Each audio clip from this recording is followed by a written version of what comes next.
Esse podcast faz parte da iniciativa O Podcast é Delas. Saiba mais em opodcastedelas.com.br.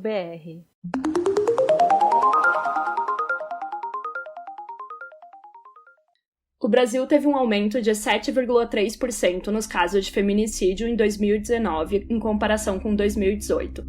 Foram 1.314 mulheres mortas pelo fato de serem mulheres, uma a cada 7 horas, em média, segundo o levantamento feito pelo G1 no ano passado. O maior número já registrado desde que a lei entrou em vigor, em 2015. Atualmente, a taxa de feminicídios no Brasil é registrada como a quinta mais alta do mundo, e o maior motivo para o crime é a separação. Violências sexuais praticadas por cônjuges ou companheiros representam 13,15% dos crimes de estupro praticados no Brasil, segundo o Atlas de Violência de 2018. Até 2005, caso o estuprador se casasse com a vítima, o crime era anulado, porque quando essa lei foi criada, em 1940, o problema da mulher ser estuprada era que ela não conseguiria mais se casar. A legislação envolvendo crianças e adolescentes era ainda mais cruel e mudou somente em março de 2019, com a sanção de uma nova lei. Até então, o casamento de menores de 16 anos era proibido, exceto em casos de gravidez, ou seja, caso ocorresse um estupro de uma menor de 16 anos e ela engravidasse do agressor, ela seria emancipada para poder se casar, mesmo quando a vítima era menor de 14 anos, o que seria considerado estupro de vulnerável. Dados levantados pelo Fórum Brasileiro de Segurança Pública apontam que houve um aumento de 22% nos registros de casos de feminicídio no Brasil durante a pandemia do novo coronavírus. Os números correspondem aos meses de março e abril e foram comparados com o mesmo período do ano passado. O número passou de 117 em 2019 para 143 neste ano. Olá, sejam bem-vindas a mais um episódio do Pessoal é Político. A gente começou com esses dados, né, que são horríveis e aterrorizantes, assim, sobre estupro e sobre violência contra a mulher, porque o tema de hoje vai ser a visão da mulher enquanto propriedade do homem, que é muito do que a Simone traz nesse capítulo que a gente vai comentar hoje, porque ela vai falar sobre como as mulheres, a história da mulher meio que está muito relacionada também à história da propriedade privada, da herança e tudo mais.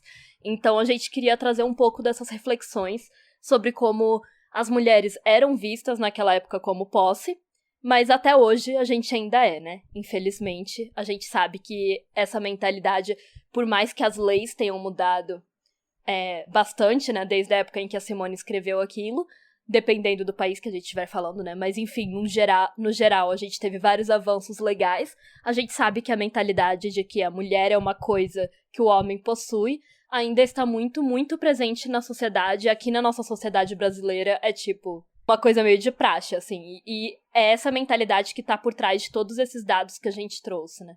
Os dados foram encontrados em algumas pesquisas que a gente vai colocar como referência, né, no nosso Medium, todas as pesquisas feitas e as matérias e tudo mais. E eles mostram essa realidade mesmo com uma subnotificação também, né, de algum dos crimes, como é o caso do estupro marital. Então, são extremamente aterrorizantes e a gente queria começar, assim, com esse começo impactante, justamente para trazer essa questão da mulher como propriedade, né? Porque todos esses crimes que a gente falou têm a ver com isso e a grande maioria deles ocorrem dentro de casamentos ou pelo menos de relacionamentos monogâmicos, enfim, que as pessoas moram juntas e, né? E a gente sabe, né? A gente vai falar um pouquinho aqui sobre toda a construção patriarcal desses contratos, né, de casamento e tudo mais, que a Simone vai comentar nesse episódio. Exato. De casamentos e até de namoro e tal, que a gente vê muito acontecendo. Isso. É porque eu acho que muita gente também não entende essa lógica, né, que tá por trás do feminicídio e do estupro marital. Então a gente veio para falar bastante sobre essa lógica aí que está por trás e que na maioria das vezes, por exemplo, quando a mídia fala de um feminicídio e tudo mais, sabe? Eles colocam só como, ai, olha que crime horrível. Mas, obviamente, não param pra analisar da onde vem toda essa violência desse homem, por que ele acha que pode fazer isso com essa mulher. E é mais ou menos sobre isso que a gente vai estar falando aqui hoje. Então, é isso aí, galera. O episódio de hoje tá bem, bem legal, bem light. Já começou bem. Meu nome é Letícia Graton. Meu nome é Isabela Graton. E você está escutando O Pessoal é Político.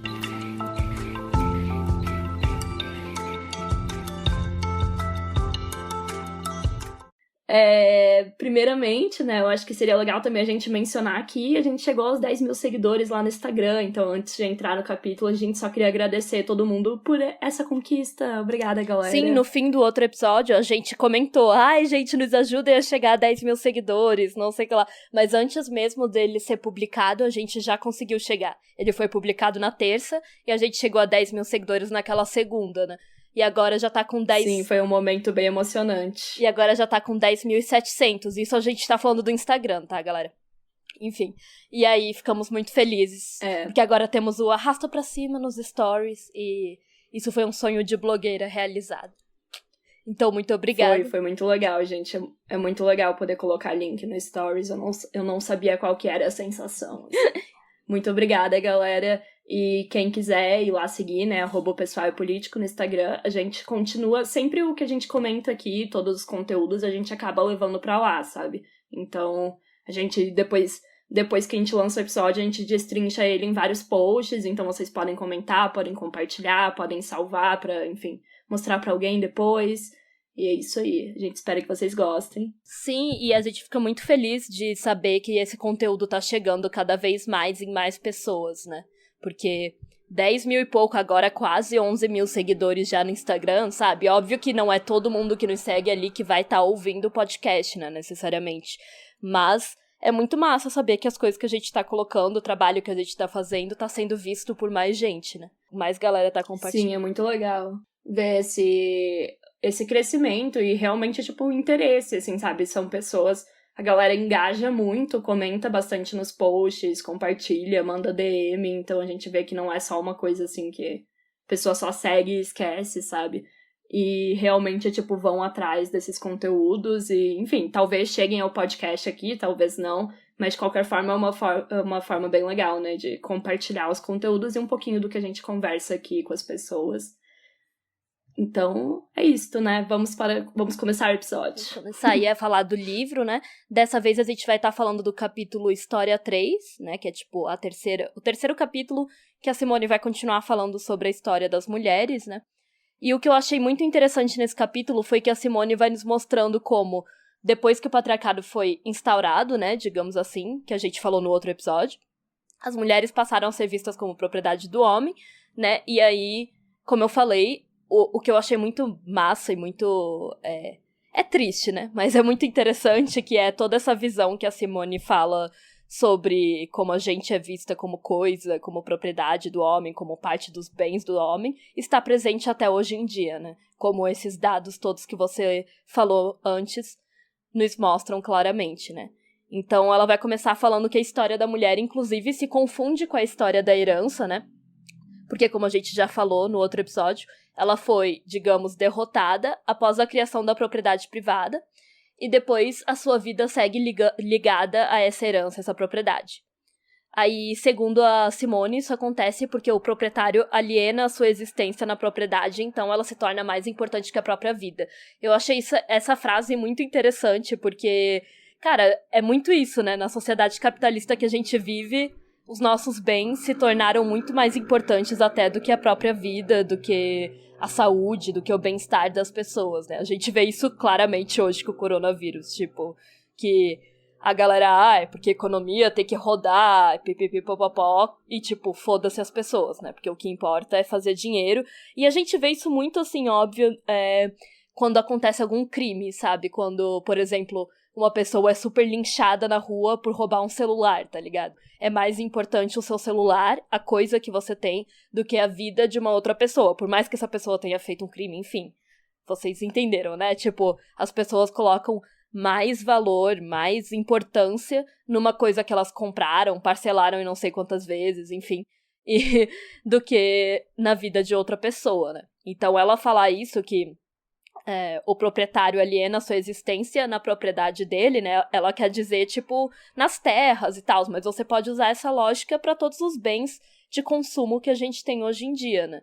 Então, essa ideia se mantém também até hoje, muito claramente, assim, se você parar pra pensar 2 segundos, tá ligado? Tipo, a galera realmente dá muita mais importância pras coisas, e aí, por isso mesmo, ela vai conectar essa coisa de que a propriedade pro homem era muito mais importante, tá ligado? Isso vira mais importante pra ele, manter a propriedade, manter os bens, manter a herança na mesma família dele, né, mesmo depois que ele tivesse morrido, do que a própria vida dele, ou dos filhos, ou da mulher e tudo mais. Sim, é muito aquela máxima, né, que no capitalismo consumir e possuir algo é você ser algo, né, se você não tem nada, você não é nada, então sempre é mais importante o ter e o consumir, porque é do que esse sistema é feito. Então, ela vai comentar sobre como a propriedade privada é a coisa mais relevante para o homem, porque ele projeta nela o seu futuro. Mas isso apenas se ela continuar nas mãos de alguém que é desse homem como seus filhos, ou seja, se ela continuar na família dela, né? Mas esse compartilhamento de bens não ocorre com a mulher não é vista como uma pessoa que possui junto com ele essa propriedade. Na verdade, tudo é dele, a propriedade, os filhos e a própria mulher. Dessa forma, o patriarcado arranca das mulheres o direito de transmitir bens, até os filhos deixam de ser vistos como pertencentes a ela e a família dela e passam a ser vistos legalmente como filhos do homem. E isso faz com que a mulher não seja vista, portanto, como uma pessoa, mas sim como uma coisa e um bem material que faz parte da propriedade do homem. Na página 103, a autora vai falar, então: se ela fosse herdeira, transmitiria as riquezas da família paterna à do marido, exclui-na cuidadosamente da sucessão. Mas, inversamente, pelo fato de nada possuir, a mulher não é elevada à dignidade de pessoa. Ela própria faz parte do patrimônio do homem, primeiramente do pai e em seguida do marido. Eu acho que aí, essa frase eu achei muito foda. Tipo, a mulher não é elevada à dignidade de pessoa porque ela não possui bens. Tipo, isso resume bem. Isso resume bem a questão também da nossa sociedade que a gente tava falando agora, né? Aí, por conta dessa forma, né, de ver o homem como uma pessoa e a mulher como uma coisa, que é propriedade dele, né, é que a Simone vai ressaltar também que os meninos recém-nascidos geralmente viviam, enquanto as meninas muitas vezes eram abandonadas. Porque, afinal de contas, né, se você parar pra pensar, nessa situação em que as mulheres não possuíam bens, elas não eram herdeiras, né? O herdeiro é o menino de uma família, se tiver, tipo, mais de um filho. Enfim, mesmo que a menina fosse mais velha. E esse infanticídio feminino, né, está presente até hoje em algumas culturas e países. Embora a gente ache, pode ser uma coisa só do passado, isso não acontece mais, infelizmente em alguns países ainda rola, principalmente na China e na Índia, segundo um relatório publicado pelo Centro Asiático de Direitos Humanos, que fez o primeiro estudo global sobre o tema. Então, infelizmente, ainda é uma realidade, por mais que a gente ache que não, porque tá muito longe da gente, né? No Brasil, ok, o casal não vai lá e mata, ou enfim, a mulher não faz um aborto porque descobre que o bebê é do sexo feminino. Mas se a gente trouxer pra nossa realidade mais ocidental e tal, mesmo quando não é essa coisa extrema, né, de matar as meninas, a gente sabe que os filhos homens de uma família são considerados muito mais importantes pra aquela, digamos, pra transmitir, né, pra continuar com aquela família. Principalmente se você pensar naquelas famílias muito ricas e importantes e sei lá o quê, que são, né, obviamente as que se preocupam com isso, porque são as que têm muitos bens pra passar, sim, são as que têm muita herança pra transmitir. Então, mesmo quando você pensar nessas famílias, assim, tradicionais e ricas aqui no Brasil, nos Estados Unidos, enfim, todas essas elites, né, a gente sabe que o verdadeiro herdeiro daquela família vai ser um homem. Aí tem muito mais esse rolê, sabe, de se preocupar, tipo, com, sei lá, com quem o homem vai se casar, o que ele vai fazer da vida dele, do que se preocupar com a mulher da família, né, com a irmã dele.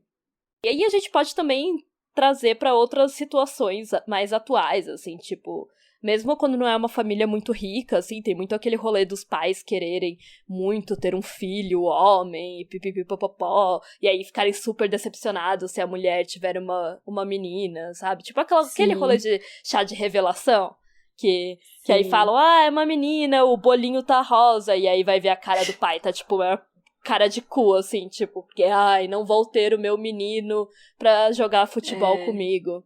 A gente sabe que isso ainda rola, saca? Então, e claro, tipo, vocês podem falar, mas hoje em dia não é bem assim, as mulheres podem ter bens e tudo mais, porque de fato as coisas evoluíram, né, tipo, por causa da luta feminista. Mas a gente com certeza ainda vê esses requisitos disso, tipo, não tanto, né, mais na legislação, mas principalmente na cultura, essa noção ainda tá muito presente, assim. E essa questão do chá de revelação por exemplo, é um exemplo muito, tipo, é bobo, mas é um exemplo muito real, né, também. Ou quando você pega as pequenas coisas, tipo, um casal tem um filho, esse filho pega só o sobrenome do pai, ou usa o sobrenome da mãe e, por último, do pai, né, que é bem significativo também, porque o último sobrenome é o mais importante e é o que ele vai passar pros filhos dele, né. Então... Essa questão do sobrenome, é claro que as pessoas também podem falar, mas hoje você pode dar o nome que você quiser pro filho e tal. Sim, mas a tradição dita que o nome mais importante é o da família do pai, né? Então a gente ainda vê esses resquícios de, tipo, o filho ser apenas do pai, sabe? Por mais que na lei, hoje em dia, ele seja da mãe e do pai, a gente ainda tem essas coisas culturais, assim. E tem vários países que pega só o sobrenome do pai mesmo, né? E a mulher adota o sobrenome do marido no casamento, então ela também muda o dela, e daí o dela some, né? Tipo, não passa pros filhos, enfim, né? Não continua porque não importa, né? Não é essa questão não tem essa questão do legado e tal. Aqui no Brasil a gente fica com os dois, mas, né, essa questão do homem vir por último, geralmente o da mulher é o que vai sumir na linhagem, né? Dependendo se ela vai passar ou não pros filhos e tudo mais. Mas o do homem é o que vai ficar, né? Pois é, e por mais que hoje nós já tenhamos um pouco mais de igualdade no campo dos direitos, né, a sociedade ainda tem essa noção muito forte, né, de que o pai da família é o dono de tudo, o dono dos bens, da mulher, dos seus filhos, isso ainda é uma coisa na cabeça das pessoas, sabe? A questão do feminicídio, por exemplo, tá totalmente atrelada a essa noção da mulher enquanto posse. Afinal, o homem se sente no direito de matar a sua companheira quando ela decide terminar com ele. Como você falou ali nas estatísticas, a maioria dos casos de feminicídios ocorre quando o casal, né, termina. Quando a mulher se vê na coragem e tal de terminar finalmente um relacionamento abusivo, um relacionamento escroto. E aí essa revolta, né, que causa tanto a violência doméstica quanto o feminicídio, vem dessa noção de que a mulher é a propriedade dele. Então, como ousa ela terminar com ele? Como ousa ela falar, não, eu vou sair de casa, vou terminar com você, enfim. Ou continuar com a vida dela, né, arranjar uma outra pessoa. Porque se ela pertence a ele, isso é muito absurdo, sabe? Aí vem quase todos os casos de feminicídio ocorrem nesse momento exato, sabe? Quando a mulher finalmente fica exausta e diz um basta e fala, não vou mais aguentar isso, aí ele chega ao ponto de matar ela, né? Até porque não tem por que ocorrer antes, né? Porque provavelmente o cara já tá batendo nela muitas vezes e, tipo assim, ele sempre se privilegia, né? Da mulher continuar ali sendo, né?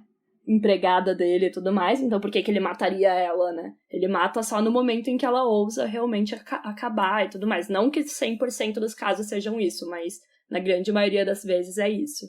É o mais, assim, se a gente for pegar aquele esquema do que geralmente ocorre nesses relacionamentos abusivos, né, vai ser isso, do padrão, né, do relacionamento abusivo. E outras violências menores também tem tudo a ver com essa noção da posse, né, tipo, o ciúme masculino, ele é muito ligado a isso, a essa questão de você é minha, então você não pode ser de outra pessoa, entendeu? E, inclusive, a Simone fala um pouco nesse capítulo também sobre a questão do adultério feminino, que dentro da lei e da história sempre foi penalizado. A mulher sempre foi, enfim, apedrejada, foi pra cadeia, sei lá o quê, por cometer o adultério, que pra ela era um grande crime, enquanto pros homens nunca foi um crime, sempre foi 100% naturalizado. E aí vai entrar a questão da monogamia, que a gente vai falar um pouco mais daqui a pouco, e do casamento, né? Sim, a gente não tá nem falando da questão social, né? Tipo, a gente tá falando só realmente de penas e crimes mesmo, né? Ser considerado um crime, tipo, um crime hediondo e tudo mais. Isso sem nem entrar na parte de, tipo, como a mulher é vista pela sociedade quando ela trai e tudo mais, né? E isso já diz muito sobre o casamento, que é um tema extremamente central, né? Desse capítulo também, que ela vai falar muito sobre isso, porque é algo que vem junto com a propriedade privada, né? E pensando, assim, o próprio ato do casamento, fica muito evidente toda essa questão da posse. A Simone vai comentar que o casamento nessa sociedade patriarcal vai ser o ato de retirar a mulher do grupo que ela nasceu para anexá-la ao grupo do marido. E que é como se o homem comprasse a esposa, assim, como se ele comprasse um escravo para impor a ela os trabalhos domésticos e a criação dos filhos. Ela, então, cria os filhos que, na verdade, pertencem à família do marido, porque, né, levam o sobrenome dele, vai levar a herança dele e tudo mais. E a própria cerimônia do casamento, na verdade, é bem representativa disso, né? O pai levando a filha, que tá usando branco, que é a cor da virgindade, no altar, pra entregá-la ao marido, que vai ser o próximo dono, porque primeiro ela é propriedade do pai e depois ela vira do marido, né? E sim, a gente sabe, né, que hoje as pessoas não realizam esse tipo de cerimônia querendo representar isso. A gente sabe que, enfim, as pessoas não é que quando elas estão casando elas estão necessariamente pensando isso, mas é muito interessante notar que essa simbologia não mudou, né? Por mais que a gente tenha avançado em vários momentos da sociedade por causa da luta feminista e tudo mais, continua essa mesma simbologia dentro do casamento hétero, patriarcal, né? O casamento, né, mais clássico, religioso que a gente conhece. É sempre isso, o homem levando a mulher no altar, o pai dela levando ela no altar para entregar ao marido, que será o seu novo, entre aspas, dono. E é muito interessante a gente saber de onde vem esse significado para, né, entender quais são as origens aí dessa instituição. Pois é, e assim, eu acho que aqui ela já resumiu bem o casamento, né? Falando dessa questão da cerimônia e de transmitir a posse que é a mulher, né? Enquanto uma instituição patriarcal. Porque é isso que você falou, a gente sabe que hoje em dia não é como se você, uma mulher em 2020, fosse se casar e pensar, eu estou sendo transmitida do meu pai para o meu marido. Mas quando a gente fala do casamento enquanto instituição e o que ele significa, é basicamente isso, né? Por isso que a gente fala que pro homem também não existe nenhum ponto negativo em se casar, né? Mesmo que tenham aquelas piadinhas ridículas e machistas que dizem, game over, fim da vida dele. Sim. Tá, a gente sabe que não é assim, né? Pro cara só existem pontos positivos no casamento, porque ele vai ter uma mulher em casa, cuidando da casa, dos bens deles, dos filhos, fazendo todo o trabalho doméstico, como a gente já comentou muito nesse podcast, né? Sobre trabalho reprodutivo. E que ele só vai ter que sustentar financeiramente, né? Ele só vai ter que trabalhar. Enquanto a mulher, na nossa sociedade hoje em dia, vai ter que trabalhar, fazer tudo em casa, cuidar dos filhos, pensar em tudo. Vocês sabem como é, né? E além disso, não significa que ele precise necessariamente abdicar, digamos assim, da vida de solteiro dele. Porque, afinal de contas, a monogamia só é imposta às mulheres. O homem pode continuar tendo quantas mulheres ele quiser, e isso não é visto como algo errado na sociedade. Inclusive é tratado como algo engraçado também, né? Tipo assim, mas o cara sempre tem outras, tipo, enfim. Sim, é extremamente naturalizado na sociedade, tipo, como a gente sabe, né? A traição masculina, ela é tratada dessa forma, ou como piada, ou como uma coisa super normal, tipo, tem todos aqueles estereótipos de, sim, todo cara trai mesmo, você tem que aceitar, homem é desse jeito, ele nunca tá querendo ficar só com uma, e todas essas coisas ridículas aí, né? E se a gente parar pra pensar de fato, então, afinal de contas, essa questão da monogamia, ela é bem simples, né? Se for com essa visão aí de que a mulher é uma propriedade do homem, é óbvio que a mulher não pode ficar com outro homem, porque senão ela estaria dando a propriedade desse cara pro outro cara, entendeu? Então... Sim. E pior, porque ele não vai saber se o filho é dele ou não também, né? Tipo, pensando Exato. No quesito herança e tal. A autora vai comentar, inclusive, também, que eu achei interessante, que a poligamia, enquanto instituição, na real, ela só é realmente... só não é tão comum por conta de questões econômicas, né? Que seria o fato do cara ter várias esposas. Como ele tem que sustentar a família, ele não vai ter várias esposas. Ele vai ter uma e várias amantes. Porque aí as amantes, Exato. Ele nem sempre tem que sustentar, né? Alguns sustentam, tipo, enfim, dão presentes, essas coisas. Mas ele não tem que sustentar, tipo, uma família com a amante, né? Aí nas páginas 103 e 104 ela vai dizer: como é sua propriedade, como o escravo, o animal de carga, a coisa, é natural que o homem possa ter tantas mulheres quanto lhe apraza. Somente razões de ordem econômica limitam a poligamia. O marido pode repudiar suas mulheres segundo seus caprichos. A sociedade não lhes outorga quase nenhuma garantia. Em compensação, a mulher é adstrita a uma castidade rigorosa. Apesar dos tabus, as sociedades de direito materno autorizavam uma grande licença de costumes. A castidade pré-nupcial é raramente exigida, e o adultério é encarado sem muita severidade. Quando, ao contrário, a mulher se torna propriedade do homem, ele a quer virgem e dela exige, sob a ameaça dos mais graves castigos, uma fidelidade total. Que foi isso que a gente comentou sobre o adultério feminino ser, inclusive, penalizado, né? Sim, ou seja, desde 1949, Simone de Beauvoir já estava falando que a monogamia é utilizada para oprimir as mulheres porque ela simplesmente não é cobrada dos homens, apenas da gente. Enfim, a gente tá falando, obviamente, de um jeito geral, né? A gente não, enfim, tipo assim, dentro do seu relacionamento, então, a gente tá falando como instituição, né? Porque nessa sociedade, a infidelidade conjugal da mulher é considerada um crime de traição, afinal, ela é uma coisa do homem. Então, se ela fica com outro homem, é como se isso fosse uma violação da propriedade dele. E isso fica muito claro até hoje, né? Porque, assim, se uma mulher é infiel, muitas vezes o cara fica puto com outro cara do tipo, você pegou algo que é meu, né? Por exemplo, no próprio De Férias com Ex, né? Dando aí um exemplo da nossa cultura, que você percebe, tipo, né, no jeito que os caras tratam a ex dele, sabe? Tipo, se um outro cara fica com ela, é como se ela tivesse, ele tivesse violado o outro por pegar a posse dele, né? O que é bem engraçado e triste, porque a gente tá aí fazendo uma conexão com um programa de 2020 com algo que a Simone fala em 1949.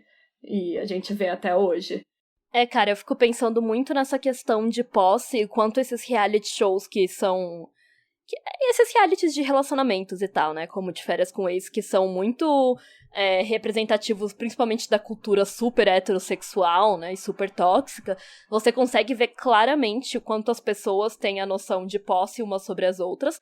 E principalmente os homens, né? Claro que as mulheres também têm um pouco do tipo, aquele é meu ex, mas elas não vão, tipo, se tornar agressivas por causa disso. Agora, tipo, sei lá, tem um que nessa temporada, quando entrou já causando um barraco e falando, quem que comeu a minha ex? Não sei o que lá, como se fosse um pedaço de carne dele, entendeu? Tipo, sim, nossa, minha ex, tipo, já é ex, mas ainda é propriedade. Eu sempre brinco que De Férias com Ex seria um programa super de boa, super tranquilo, só uma galera, tipo, na praia, curtindo umas festas e ficando bêbada, se não fosse essa cultura extremamente tóxica de, tipo, uma pessoa ser posse da outra, tá ligado? Porque, tipo, não tinha que ser algo problemático, porque você tá num lugar com, tipo, tá todo mundo solteiro. Tipo, mas assim, daí convenhamos também que nem existiria, né, obviamente. Exato, não existiria porque esse é o objetivo do programa. Criou porque sabe que essa cultura, que essa questão da posse deixa as pessoas malucas, né, porque, assim, convenhamos, na vida real uma pessoa tá ficando com seu ex, ou você vê seu ex de novo, não devia dar todo esse rolê, né, tipo, não é nada demais. Claro, é óbvio que tem outras questões... Que meu sonho ir, porque, né, ficar numa praia, curtindo, tipo assim, grandes coisas, sabe? Tipo, é óbvio que tem outras questões emocionais e tal, óbvio, se for uma pessoa com a qual você já se relacionou, mas, tipo, cara, o jeito que as pessoas se tratam nesse reality, tipo, de... Sabe, dá pra ver direitinho essa questão do ele é meu ou ela é minha só porque a gente já se relacionou no passado. E se as pessoas tratam assim a ex... Imagina atual, né? Porque os caras são assim com as namoradas atuais dele também, obviamente. Não, é assustador. E é muito aquela coisa também, aquilo da posse que a gente falou ali, tipo, do mexeu com o meu brinquedinho, pegou o meu brinquedo e tal. Que é muito também aquele negócio quando o cara se desculpa pro seu namorado e não pra você, sabe? Sim. Tipo, ele dá em cima de você, daí você fala, pô, tem o namorado dele, pega e vai lá e se desculpa pro seu namorado ao invés de pra você, porque, tipo, você é o objeto dele. Então, exato. Assim... Pô, né, cara, você foi que mal. É um ser humano, exatamente, pô, cara, foi mal, porque, né, meu Deus, mexi aí no teu brinquedinho, desculpa, não sabia que tinha dono, sabe? Pois é.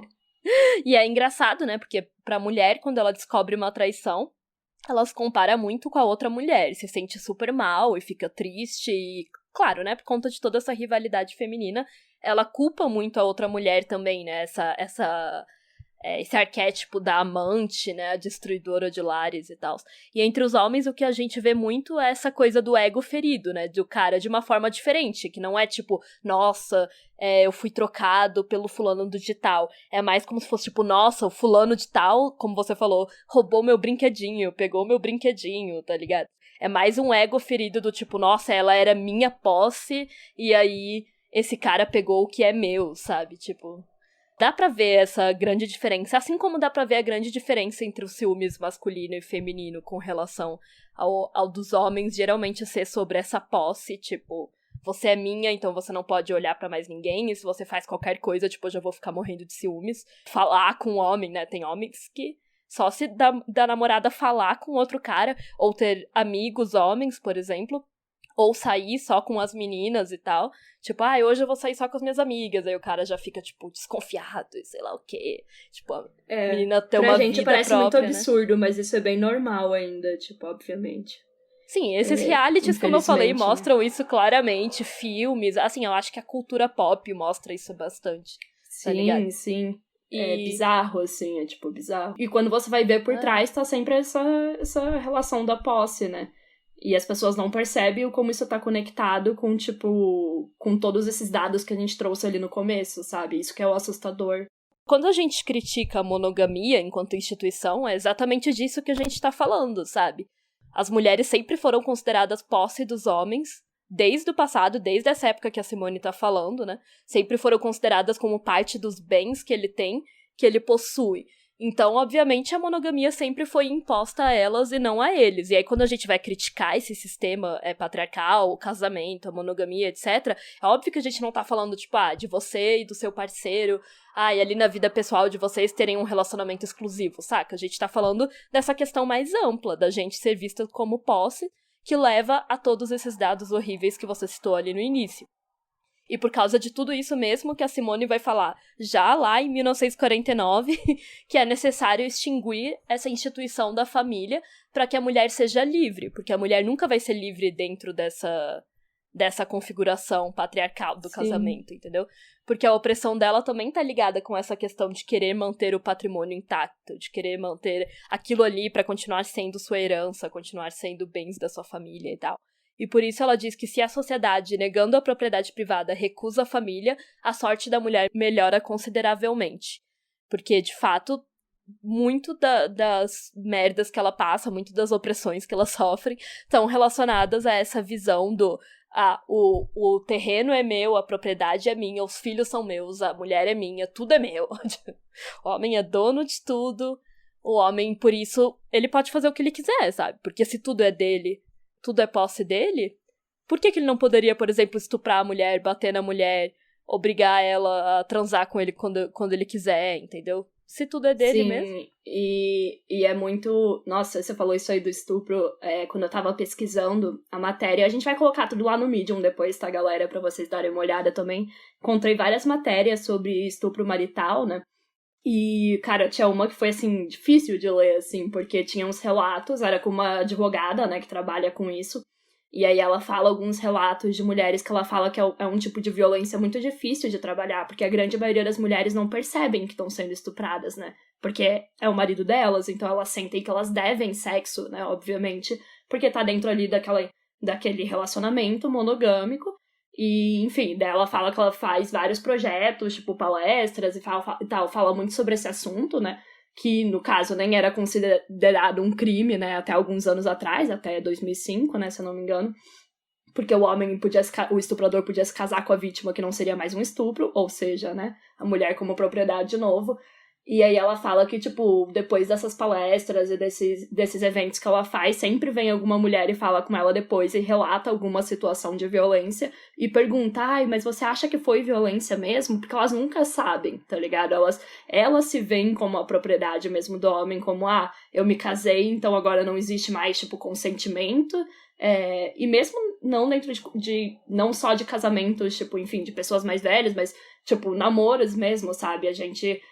aprende que, tipo, se você namora com o cara, você sempre tem que dizer sim, né? Não existe a questão do você não querer e tudo mais, você deve o sexo pra ele, porque, meu Deus, vocês estão namorando, e daí, de novo, se você não der, ele vai procurar na rua, né? Porque daí entra a questão da traição, que é super naturalizada, então é seu dever fazer isso, né? Isso a Silvia Federici fala, né? Tipo, o sexo como um trabalho pra mulher dentro do casamento, do trabalho reprodutivo, sabe? É como então, se a mulher, tipo, quando ela se casasse, ela assinasse um contrato de, ok, eu vou ser a pessoa que fica cuidando da casa e eu também tenho que te dar sexo no momento que você quiser, porque eu me torno sua posse, então eu tenho que estar à sua disposição para tudo. Aí é óbvio que é muito difícil de entrar na cabeça de uma mulher que é casada, que, tipo, o marido dela não pode exigir dela sexo, tipo, sei lá, todas as noites, tá ligado? Aí tem muito, eu sei, tipo, na cultura pop e tal, tem muita aquela piadinha, na cultura no geral, tem muita aquela piadinha tosca, né, da dor de cabeça, tipo, a mulher fingir que tá com dor de cabeça pra não transar, e aí eu fico tipo, véi, olha que merda isso, saca? Tipo, o que essa piadinha tosca nos diz, sabe? A mulher tem que fingir que está com um problema, com uma doença, enfim, com um sintoma de uma doença, pra que o homem deixe ela em paz. Ela não pode simplesmente dizer, olha, hoje eu não quero fazer sexo, outro dia a gente faz. Tranquilo, entendeu? Não, ela é obrigada a fazer sexo com o marido dela e com o namorado dela, como você falou, né? Não é só em casamento. É mais ainda, né, quando é um casal que mora junto e tal, mas mesmo quando não mora junto e tudo mais, as mulheres têm que saber que, véi, se você não quer fazer alguma coisa, você não é obrigada a fazer só porque o seu namorado quer. Isso entra em tudo, tanto em fazer sexo, quanto, tipo, às vezes fazer certas coisas durante o sexo, certos atos sexuais e tudo mais. Não é só porque o seu namorado quer, porque vocês têm um relacionamento, porque vocês têm uma coisa fixa e tal, que você, obviamente, tem que dizer sim pra tudo e tem que concordar com tudo. Mas é claro que é muito difícil para as mulheres perceberem. Assim, abuso e estupro é muito difícil pra gente perceber no geral, né? Porque é tudo tão naturalizado. É porque a gente não quer se ver como a vítima, né, também. Tem essa questão. E é tudo tão naturalizado que aí, realmente, você estando num relacionamento, é a última coisa que você vai pensar, sabe? A não ser que você comece a entrar em contato com coisas mais feministas e tudo mais. Aí sim você começa a refletir sobre isso, mas se você só, enfim, seguia o que a cultura normal e tal te diz, você vai achar que tudo isso é responsabilidade da mulher mesmo, tipo. Sim. E eu acho interessante a gente falar, como a gente tá falando dessa questão da posse, né, da mulher ser vista como a posse, mostrando onde que isso começou, porque também quando a gente tá criticando a monogamia, por exemplo, não adianta um cara ser assim, ok, então eu sou, sei lá, contra a monogamia, todos os meus relacionamentos vão ter outras formas de se relacionar, mas ele ainda vê a mulher como posse, sabe? Tipo, estou num relacionamento aberto, mas ainda vejo a mulher como minha posse. Então, tipo, é uma coisa muito mais profunda do que só, não vou me casar e ter esse contrato monogâmico tradicional, assim. Enfim, é um papo que a gente podia fazer um episódio inteiro só sobre isso, né? Mas eu acho que, tipo, pra homem, sabe, é muito mais do que, vou criar um outro formato ali de relacionamento. É uma coisa, tipo, de você desconstruir essa visão da pessoa em si, sabe? A pessoa pode ter até um relacionamento monogâmico, se os dois estiverem felizes com isso, mas não vendo a mulher como seu objeto, né? Eu acho que essa tem a questão. Aquele rolê das pessoas usarem a palavra exclusividade, né, em vez de monogamia, nesse sentido. Sim. Por conta da monogamia ser, tipo, toda essa estrutura e, enfim, essa forma escrota, com todo esse nascimento bem patriarcal que a gente tá explicando aqui no podcast. Então tem gente que fala, tipo, relacionamento exclusivo, que é quando você não fica com outras pessoas e tal, mas pelo menos que quebra com a noção monogâmica de posse, assim. Sempre bom lembrar, amiguinhos, que assim como a Letícia falou, não adianta de nada você falar, vou ser não monogâmico, eu vou desconstruir as formas de se relacionar, sei lá o quê, e continuar sendo um machista que vê as mulheres como sua propriedade, como uma coisa, como um objeto, em vez de uma pessoa, né? Porque senão você vai continuar sendo um parceiro terrível, não importa se você for monogâmico ou não. E a gente sabe que existem vários casos também de caras que usam esse discurso de vamos desconstruir a monogamia, não sei o que lá, só pra, tipo, conseguir ter esse passe livre que todos os homens já têm na sociedade mesmo, né? De ficar com quem quiser, de se relacionar com quem quiser, mas ter esse passe livre e ainda aquela carteirinha de sou de esquerda, sou militante e pipipi. Então... Sim, exatamente. A gente vai começar a falar agora de uma outra parte do capítulo, né? Porque até a metade a Simone fala mais sobre essa questão da posse, sobre a mulher ser vista como uma coisa que pertence ao homem. E aí depois, mais da metade pro fim, ela começa a dar exemplos das sociedades antigas e como a mulher era tratada em cada uma dessas sociedades, né? Pra falar um pouco também sobre essa questão de se a mulher era vista como posse pelas leis ou não, ou se ela era vista como igual ao homem e tal. Aí ela começa a dar vários exemplos, né? Sim, é bem interessante, porque daí ela vai entrar primeiro na questão das religiões e depois ela vai falar mais especificamente de cada sociedade, né? Então, mais pra parte histórica mesmo. E como a gente falou, a gente estava até comentando antes de começar a gravar, essa é a parte que é um pouquinho mais difícil do capítulo, entre aspas, porque também não tá falando de uma coisa atual, né? Mas é bem interessante, porque a questão principalmente da religião e da sociedade da história são, né, coisas que, tipo, a religião vai ser usada como justificativa para essa questão da posse e da monogamia, né? Então, a Simone vai falar primeiro dos muçulmanos, onde a família e a propriedade privada são vistas como as bases da sociedade, então a mulher é totalmente alienada, e a religião também deixa claro no Corão que os homens são superiores. Depois ela vai falar sobre os judeus, na época bíblica, né, que eles eram patriarcas poligamos, que podiam repudiar suas mulheres de acordo com seus caprichos. A mulher tinha que ser virgem até o casamento e era punida em caso de adultério. Ela era confinada aos trabalhos domésticos, mas mesmo trabalhadora e casta, ela ainda é vista pela religião como impura, cercada de tabus, como vemos até hoje nas religiões judaico-cristãs. E ela cita também uma parte do Eclesiastes, que fala da mulher como repugnância. Com repugnância. Isso.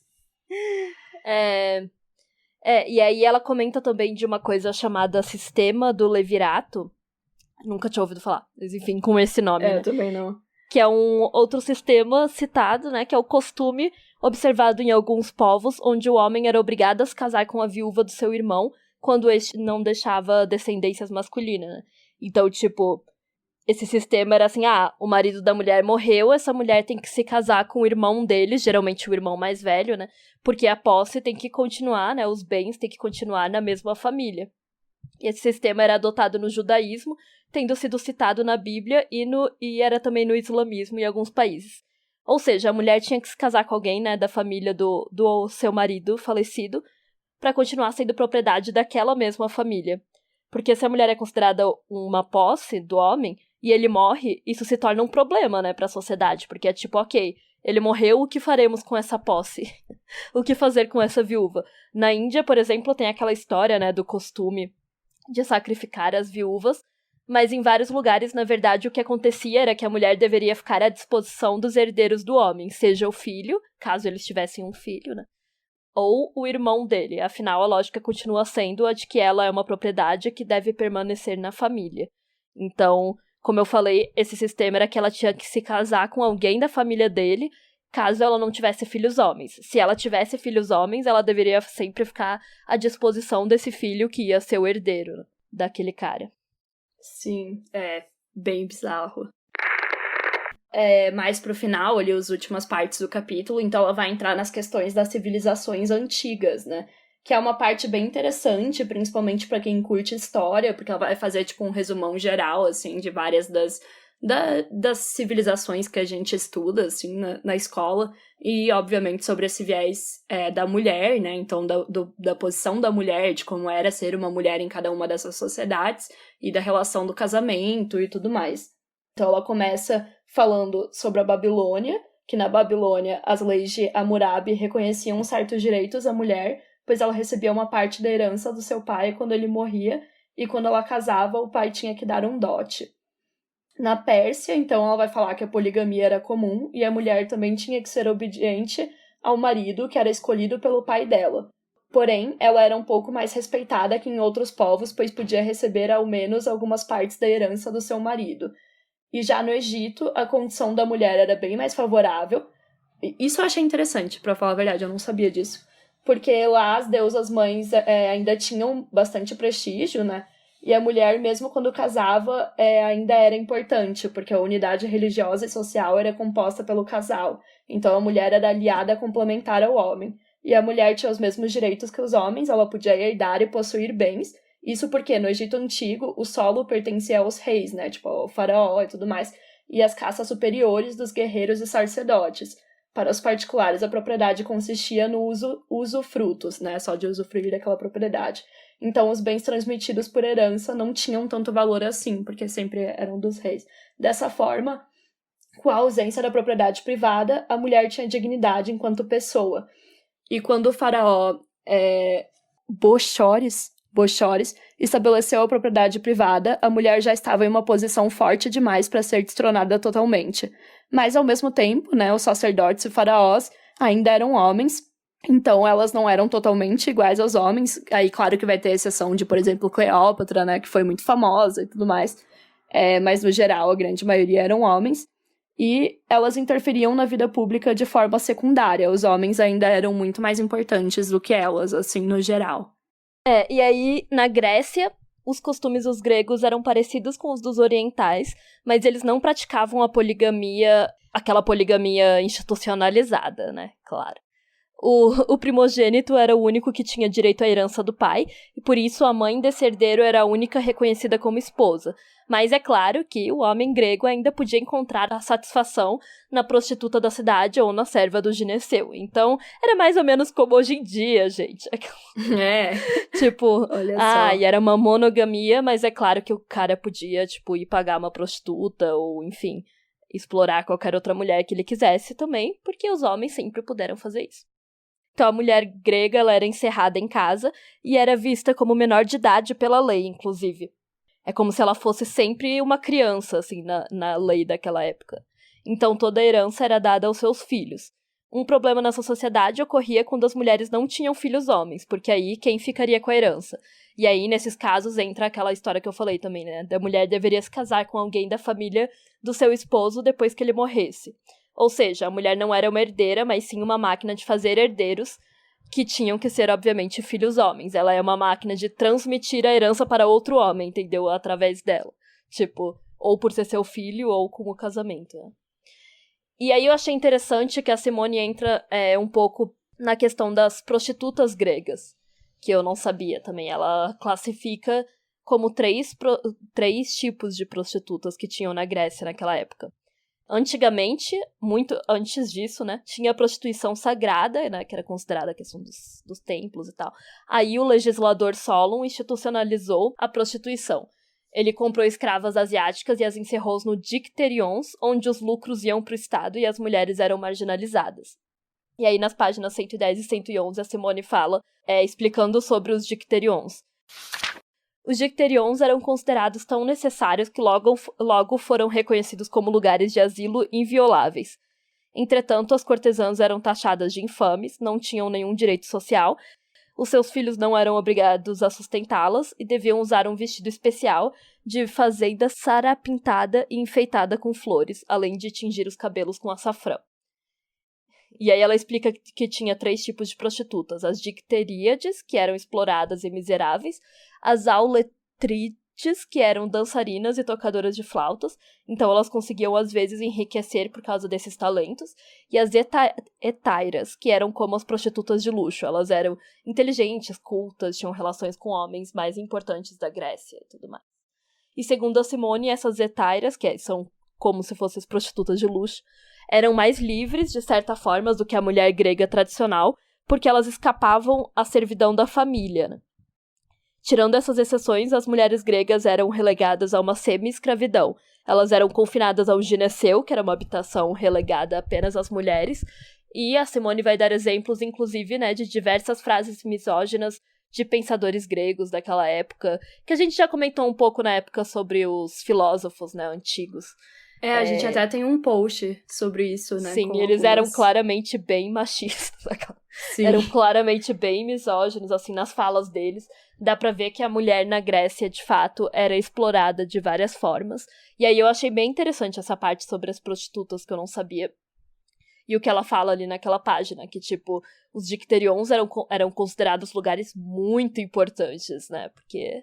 é claro, os homens tinham que explorar as mulheres sexualmente de todas as formas. Claro, exatamente. E até em lugares onde, é claro, o lucro ia pro Estado. E nunca pra ela, né? Ela seguia sendo marginalizada na sociedade grega. Mesmo... não que se fosse pra ela isso seria ok, né? Mas enfim. Sim. Mas eu tô falando mesmo que o lugar fosse considerado super importante, claro, sim, que não era elas que estavam lucrando, né? E sim os homens do Estado em cima delas. Sim. E eu achei louco isso, que ela fala que essas mulheres eram mais livres do que as mulheres que estavam presas à família, pra gente ver o quanto essa família era exploratória, né? Enfim, até hoje, mas, tipo, essas prostitutas serem mais livres do que as mulheres, porque elas não tinham que fazer, enfim, sei lá, o trabalho doméstico e tal, tipo, olha que bizarro, né? Enfim.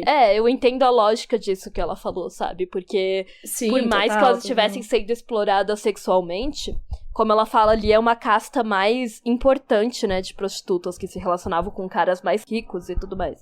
Então, sim, de certa forma, claro, elas tinham mais liberdade na sociedade do que as mulheres que estavam presas dentro de casa, né? O que é muito triste também de se pensar. Exatamente. E depois ela vai falar, então, sobre Esparta, né, onde prevalecia um regime comunitário. Por isso, a mulher era igual ao homem, e lá as meninas eram educadas como os meninos, e as esposas não eram confinadas ao lar. A noção de adultério não existia, porque não existia herança, e o homem não possuía propriedade privada, então não possuía também a mulher. Essa parte achei bem curiosa também, porque eu não sabia muito sobre essa questão de Esparta, né? Esparta a gente sempre conecta muito a questão da guerra e tudo mais também. Sim, aparentemente a situação da mulher lá era bem diferente, então, né? Porque, como ela falou, tá tudo ligado também a essa questão da propriedade ser privada ou comunitária, né? Sim, então Esparta e Egito seriam, tipo, por não terem essa questão da propriedade privada, seriam os locais onde a situação da mulher era melhor, né? Enfim, Isso você não aprendeu nas sua aula de história, ou talvez tenha aprendido, mas eu não lembro de ter aprendido, não. Mas enfim. E daí, por último, ela vai falar sobre Roma, né? Sobre o Império Romano e tudo mais. Lá, no tempo da realeza, havia um regime de direito materno, e depois da morte do rei Tarquínio, em 495 a.C., o direito patriarcal se afirma e a propriedade privada e a família se tornam a célula da sociedade. A mulher é escravizada ao patrimônio e ao grupo familiar, e ela passa a existência na incapacidade e na servidão, pois ela está sempre sob a tutela ou do pai ou do marido, né, depois. O pai de família, ele governa as mulheres e os filhos, mas elas não são a sua propriedade porque ele administra a família tendo em vista o bem público. A mulher ainda é um pouco respeitada por causa do trabalho que ela faz dentro de casa e pouco a pouco a sua situação legal se adapta à sua condição prática. E na página 114 a Simone explica: o pai de família, que é o seu chefe, é antes de tudo um cidadão. Sua autoridade é limitada. Ele governa de maneira absoluta a mulher e os filhos, mas estes não são propriedade sua. Ele administra-lhes a vida, tendo em vista o bem público. A mulher que põe no mundo os filhos e cujo trabalho doméstico, que engloba muitas vezes tarefas agrícolas, é muito útil ao país, é profundamente respeitada. Observa-se aqui um fato muito importante que encontramos no curso da história. O direito abstrato não basta para definir a situação concreta da mulher. Esta depende em grande parte do papel econômico que representa, e muitas vezes mesmo a liberdade abstrata e os poderes concretos variam em sentido inverso. Legalmente mais escravizada do que a grega, a romana está muito mais profundamente integrada na sociedade. Então ela vai falar que, do ponto de vista legal, ela estaria numa situação pior que as mulheres gregas, mas do ponto de vista cultural, social, ela era mais respeitada, né, no Império Romano. Com a legislação imperial, a tutela foi abolida e com o fim da República, a mãe passa a ter direito sobre os filhos, e a mãe surge em pé de igualdade com o pai, e a filha passa a ser herdeira, assim como seus irmãos. Mas mesmo se tornando um pouco mais emancipada, a mulher continua não sendo financeiramente independente. Então é interessante porque ela fica bastante tempo falando sobre a história das romanas, né? E ela vai traçando como a história, como os direitos das mulheres romanas vão evoluindo ao longo do tempo, né? Elas vão se tornando mais iguais aos homens no sentido legal, mas a questão financeira, elas não são independentes ainda. Aí na página 116 ela comenta: é no momento em que a mulher se acha mais emancipada, praticamente, que se proclama a inferioridade do seu sexo, o que constitui um notável exemplo do processo de justificação masculina de que falei. Como não limitam mais seus direitos como filha, esposa e irmã, é como o sexo que lhes recusam a igualdade com o homem, pretextando para dominá-la a imbecilidade e a fragilidade do sexo. Ou seja, ela começa a ter mais direitos enquanto esposa, enquanto filha, ela pode ter bens e ela pode ser herdeira, mas ela continua a ser vista como inferior na sociedade, né? E continua a não ser emancipada financeiramente.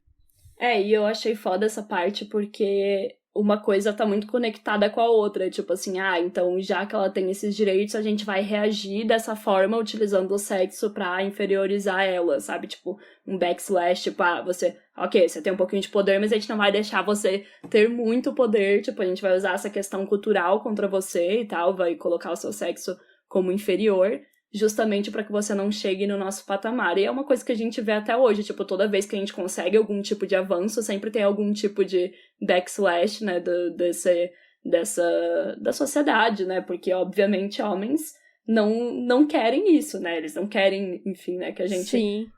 né, não querem perder o posto deles no geral, né?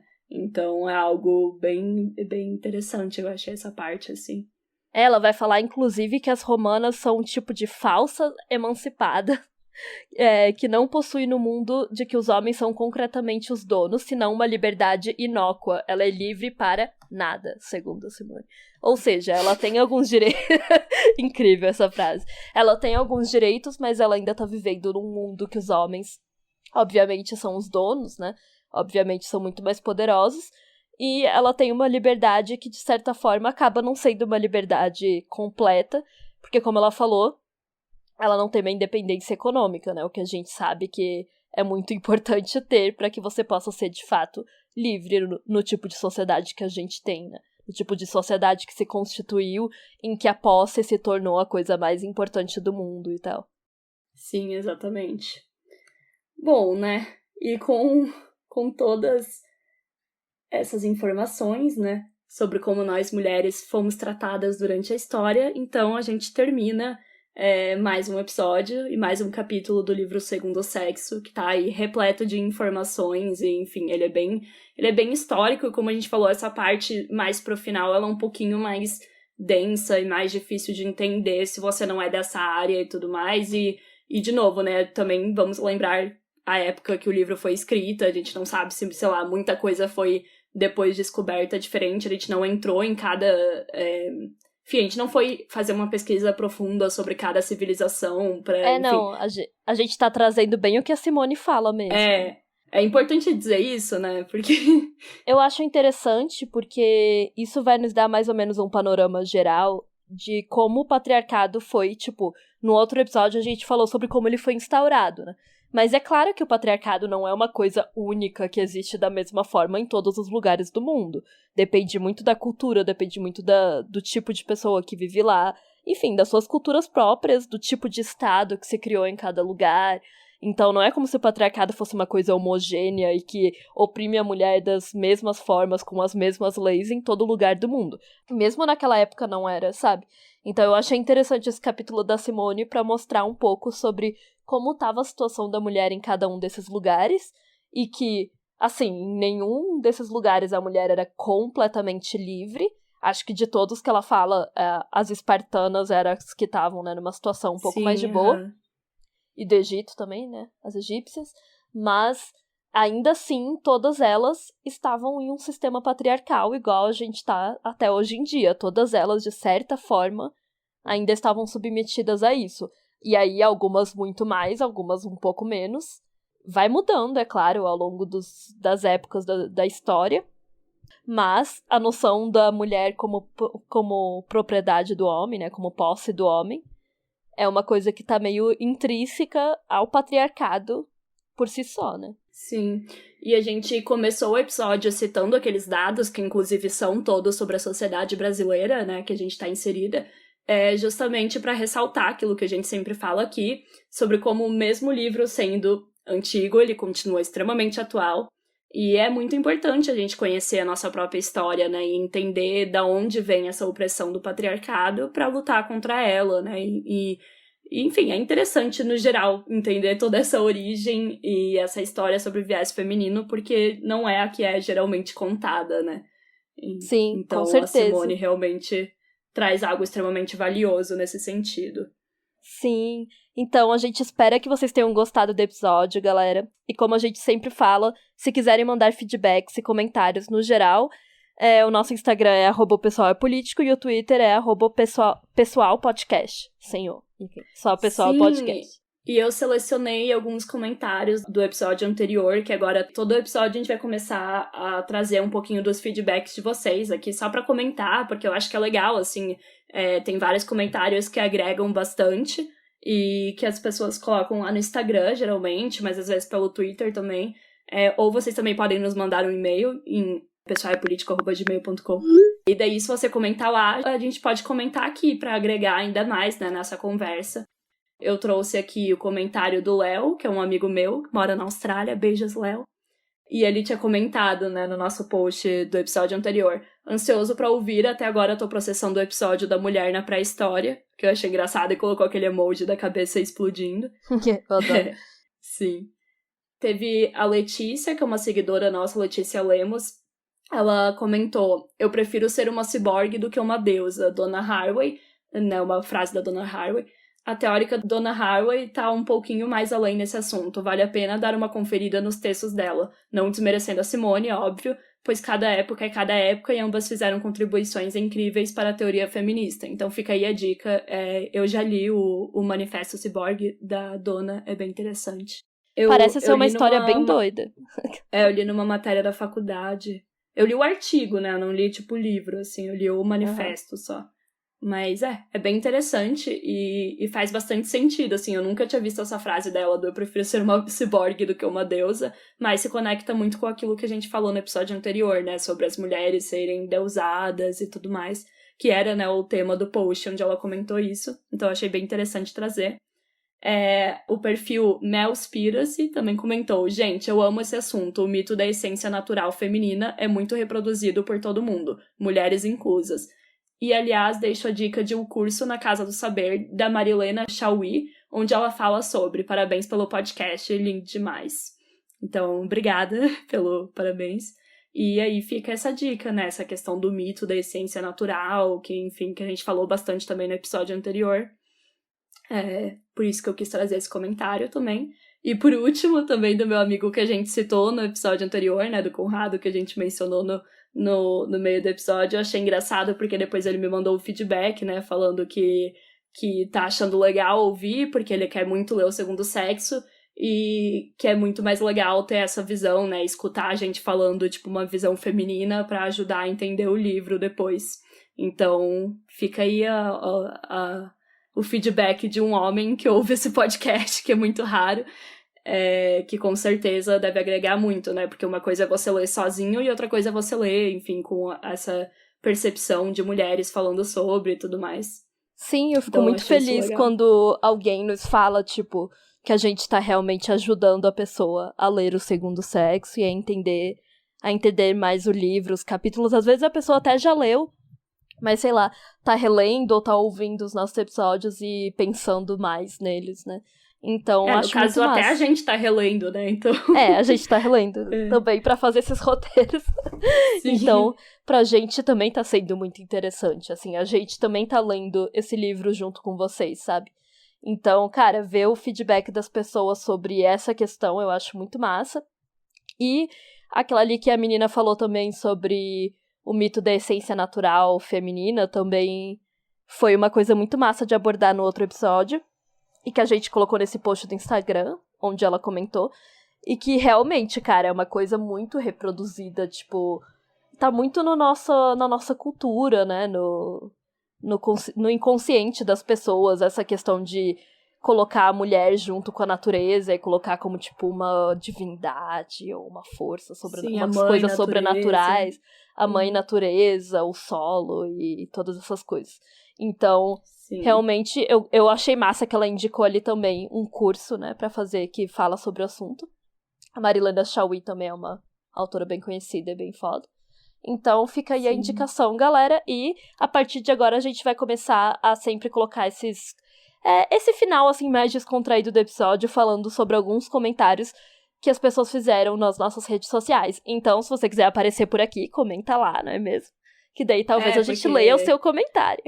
Principalmente pra gente agregar aqui nas discussões e, enfim, é o que a gente tá sempre falando também, se é feedbacks também construtivos, falar, gente, vocês falaram aquilo, mas não é bem assim, enfim, seria bem legal também pra gente chegar aqui e depois se corrigir e falar, ups, gente, então, na verdade, a nossa ouvinte falou que tal coisa. Enfim, a gente é bem aberta pra isso e na maioria das vezes, né, obviamente tirando caras escrotos que aparecem na nossa página, que a gente não sabe como, todos os nossos ouvintes são extremamente queridos e sempre deixam comentários que nos agregam muito, assim. Então, se você quiser fazer parte disso, dessa conversa, comenta lá nos posts ou, enfim, manda um tweet ou algo e talvez você apareça por aqui a partir do próximo episódio. É isso, gente. E a gente também tem o Medium, onde colocamos referências dos episódios, né? E agora que dá pra colocar o link do Arraste Pra Cima, eu sempre vou colocar lá o post de cada episódio. E lá você vai encontrar todos os links das coisas que a gente citou aqui e uns textinhos também sobre cada episódio que a gente publica, né? E claro, se você quiser apoiar nosso trabalho, corre lá no Apoia-se, que a gente faz um sorteio de livro feminista todo mês, geralmente bem no início do mês, e é só entrar lá no apoia.se/o pessoal é político. Nós já temos 43 apoiadoras maravilhosas, se você quiser se juntar a elas, a partir de R$2 você pode doar, e já nos ajuda muito, muito mesmo, gente. Muito obrigada por contribuírem lá.